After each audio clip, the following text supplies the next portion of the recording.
अश्वत्थ वृक्ष अनंत जग जड़ ऊपर की ओर, मूल कटा जो जानिकर पाए परम ठौर।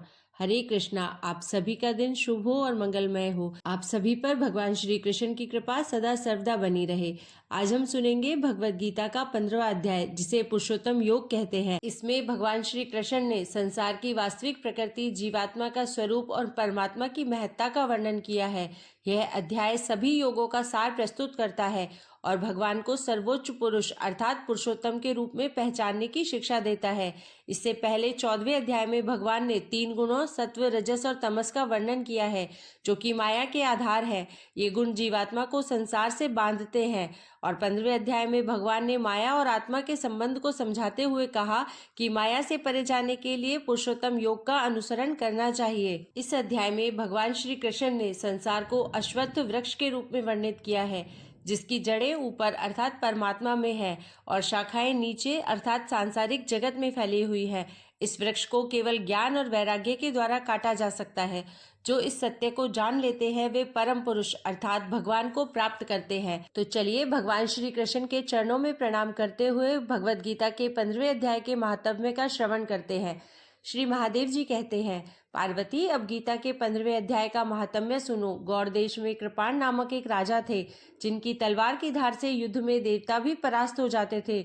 उनका बुद्धिमान सेनापति शस्त्र और शास्त्र की कलाओं का भंडार था। उसका नाम था सरभ मेरुंड। उसकी भुजाओं में प्रचंड बल था। एक समय उस पापी ने राजकुमारों सहित महाराज का वध करके स्वयं ही राज्य करने का विचार किया।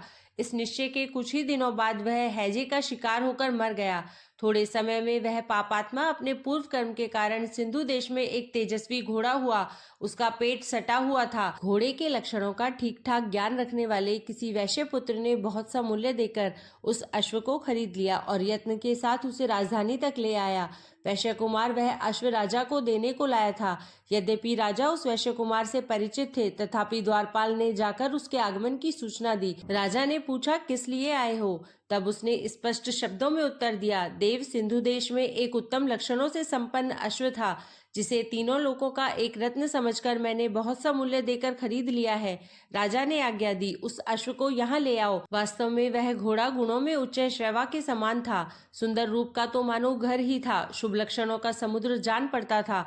वैश्य घोड़ा ले आया और राजा ने उसे देखा। अश्व का लक्षण जानने वाले अमात्यों ने इसकी बड़ी प्रशंसा की। सुनकर राजा अपार आनंद में निमग्न हो गए और उन्होंने वैश्य को मुंह मांगा सुवर्ण देकर तुरंत ही उस अश्व को खरीद लिया। कुछ दिनों के बाद एक समय राजा शिकार खेलने के लिए उत्सुक हो उसी घोड़े पर चढ़कर वन में गए। वहां मृगों के पीछे उन्होंने अपना घोड़ा बढ़ाया। पीछे पीछे सब ओर से दौड़कर आते हुए समस्त सैनिकों का साथ छूट गया। वे हिरणों द्वारा आकृष्ट होकर बहुत दूर निकल गए। प्यास ने उन्हें व्याकुल कर दिया। तब वे घोड़े से उतरकर जल की खोज करने लगे। घोड़े को तो उन्होंने वृक्ष के तने के साथ बांध दिया और स्वयं एक चट्टान पर चढ़ने लगे। कुछ दूर जाने पर उन्होंने देखा कि एक पत्ते का टुकड़ा हवा से उड़कर शिलाखंड पर गिरा है। उसमें गीता के 15वें अध्याय का आधा श्लोक लिखा हुआ था। राजा उसे पढ़ने लगे। उनके मुख से गीता के अक्षर सुनकर घोड़ा तुरंत गिर पड़ा और अश्व शरीर को छोड़कर तुरंत ही दिव्य विमान पर बैठकर वह स्वर्गलोक को चला गया। तत्पश्चात राजा ने पहाड़ पर चढ़कर एक उत्तम आश्रम देखा, जहाँ नाग, केसर, केले, आम और नारियल के वृक्ष लहरा रहे थे।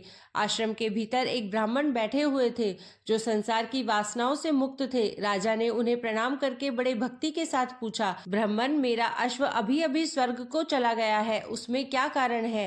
राजा की बात सुनकर त्रिकालदर्शी, मंत्रवेत्ता और महापुरुषों में श्रेष्ठ विष्णु शर्मा नामक ब्राह्मण ने कहा, राजन, पूर्व काल में तुम्हारे यहाँ जो सरभ मेरुंड नामक सेनापति था, वह तुम्हें पुत्रों सहित मारकर स्वयं राज्य हड़प लेने को तैयार था। इसी बीच में हैजे का शिकार होकर वह मृत्यु को प्राप्त हो गया। उसके बाद वह उसी पाप से घोड़ा हुआ था। यहाँ कहीं गीता के 15वें अध्याय का आधा श्लोक लिखा मिल गया था। उसे ही तुम बाँचने लगे। उसी को तुम्हारे मुख से सुनकर वह अश्व स्वर्ग को प्राप्त हुआ है। तदनंतर राजा के पार्श्ववर्ती सैनिक उसे ढूंढते हुए वहां आ पहुंचे। उन सबके साथ ब्राह्मण को प्रणाम करके राजा प्रसन्नता पूर्वक वहां से चले और गीता के 15वें अध्याय के श्लोक अक्षरों से अंकित उसी पत्र को बाँच बाँच कर प्रसन्न होने लगे। उनके नेत्र हर्ष से खिल उठे थे। घर आकर उन्होंने मंत्रवेत्ता मंत्रियों के साथ अपने पुत्र सिंह बल को राज्य सिंहासन पर अभिषिक्त किया और स्वयं 15वें अध्याय के जप से विशुद्ध चित्त होकर मोक्ष प्राप्त कर लिया। इस प्रकार गीता के 15वें अध्याय का महात्म्य यहीं समाप्त हुआ। अब हम श्रवण करते हैं भगवान श्री कृष्ण द्वारा अर्जुन को दिया गया ज्ञान गीता के 15वें अध्याय के माध्यम से। श्री भगवान बोले, आदि पुरुष परमेश्वर रूप मूल वाले और ब्रह्मा रूप मुख्य शाखा वाले जिस संसार रूप पीपल के वृक्ष को अविनाशी कहते हैं तथा वेद जिसके पत्ते कहे गए हैं, उस संसार रूप वृक्ष को जो पुरुष मूल सहित तत्व से जानता है वह वेद के तात्पर्य को जानने वाला है। उस संसार वृक्ष की तीनों गुणों रूप जल के द्वारा बड़ी हुई और विषय भोग रूप कौपलों वाली देव, मनुष्य और तिर्यक आदि योनि रूप शाखाएं नीचे और ऊपर सर्वत्र फैली हुई है तथा मनुष्य लोक में कर्मों के अनुसार बांधने वाली अहंता, ममता और वासना रूप जड़ें भी नीचे और ऊपर सभी लोकों में व्याप्त हो रही है। इस संसार वृक्ष का स्वरूप जैसा कहा है वैसा यहाँ विचार काल में नहीं पाया जाता, क्योंकि न तो इसका आदि है और न अंत है तथा न इसकी अच्छी प्रकार से स्थिति ही है। इसलिए इस अहंता, ममता और वासना रूप अति दृढ़ मूलों वाले संसार रूप पीपल के वृक्ष को वैराग्य रूप शस्त्र द्वारा काटकर उसके पश्चात उस परम पद रूप परमेश्वर को भली भांति खोजना चाहिए, जिसमें गए हुए पुरुष फिर लौटकर संसार में नहीं आते और जिस परमेश्वर से इस पुरातन संसार वृक्ष की प्रवृत्ति विस्तार को प्राप्त हुई है, उस आदि पुरुष नारायण के मैं शरण हूँ। इस प्रकार दृढ़ निश्चय करके उस परमेश्वर का मनन और निधिध्यासन करना चाहिए, जिसका मान और मोह नष्ट हो गया है, जिन्होंने आसक्ति रूप दोष को जीत लिया है, जिनकी परमात्मा के स्वरूप में नित्य स्थिति है और जिनकी कामनाएं पूर्ण रूप से नष्ट हो गई हैं, वे सुख दुख नामक द्वंद्वों से विमुक्त ज्ञानी जन उस अविनाशी परम पद को प्राप्त होते हैं। जिस परम पद को प्राप्त होकर मनुष्य लौटकर संसार में नहीं आते, उस स्वयं प्रकाश परम पद को न सूर्य प्रकाशित कर सकता है, न चंद्रमा और अग्नि ही वही मेरा परम धाम है। इस देह में यह सनातन जीवात्मा मेरा अंश है और वही इस प्रकृति में स्थित मन और पांचों इंद्रियों को आकर्षित करता है। वायु गंध के स्थान से गंध को जैसे ग्रहण करके ले जाता है, वैसे ही देह आदि का स्वामी जीवात्मा भी जिस शरीर का त्याग करता है उससे इस मन सहित इंद्रियों को ग्रहण करके फिर जिस शरीर को प्राप्त होता है उसमें जाता है। यह जीवात्मा श्रोत्र, चक्षु और त्वचा को तथा रसना, घ्राण और मन को आश्रय करके अर्थात इन सब के सहारे से ही विषयों का सेवन करता है। शरीर को छोड़कर जाते हुए को अथवा शरीर में स्थित हुए को अथवा विषयों को भोगते हुए को, इस प्रकार तीनों गुणों से युक्त हुए को भी अज्ञानी जन नहीं जानते। केवल ज्ञान रूप नेत्रों वाले विवेकशील ज्ञानी ही तत्व से जानते हैं। यत्न करने वाले योगी जन भी अपने हृदय में स्थित इस आत्मा को तत्व से जानते हैं, किंतु जिन्होंने अपने अंतःकरण को शुद्ध नहीं किया है, ऐसे अज्ञानी जन तो यत्न करते रहने पर भी इस आत्मा को नहीं जानते। सूर्य में स्थित जो तेज संपूर्ण जगत को प्रकाशित करता है तथा जो तेज चंद्रमा में है और जो अग्नि में है, उसको तू मेरा ही तेज जान और मैं ही पृथ्वी में प्रवेश करके अपनी शक्ति से सब भूतों को धारण करता हूँ और रस स्वरूप अर्थात अमृतमय चंद्रमा होकर संपूर्ण औषधियों को अर्थात वनस्पतियों को पुष्ट करता हूँ। मैं ही सब प्राणियों के शरीर में स्थिर रहने वाला प्राण और अपान से संयुक्त वैश्वानर अग्नि रूप होकर 4 प्रकार के अन्न को पचाता हूँ।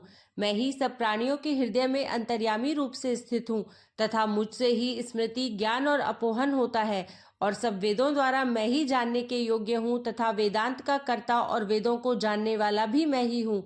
इस संसार में नाशवान और अविनाशी भी ये 2 प्रकार के पुरुष हैं। इनमें संपूर्ण भूत प्राणियों के शरीर तो नाशवान और जीवात्मा अविनाशी कहा जाता है। इन दोनों से उत्तम पुरुष तो अन्य ही है, जो तीनों लोकों में प्रवेश करके सबका धारण पोषण करता है तथा अविनाशी परमेश्वर और परमात्मा इस प्रकार कहा गया है, क्योंकि मैं नाशवान जड़वर्ग क्षेत्र से सर्वथा अतीत हूँ और अविनाशी जीवात्मा से भी उत्तम हूँ, इसलिए लोक में और वेद में भी पुरुषोत्तम नाम से प्रसिद्ध हूँ। भारत, जो ज्ञानी पुरुष मुझको इस प्रकार तत्व से पुरुषोत्तम जानता है, वह सर्वज्ञ पुरुष सब प्रकार से निरंतर मुझ वासुदेव परमेश्वर को ही भजता है।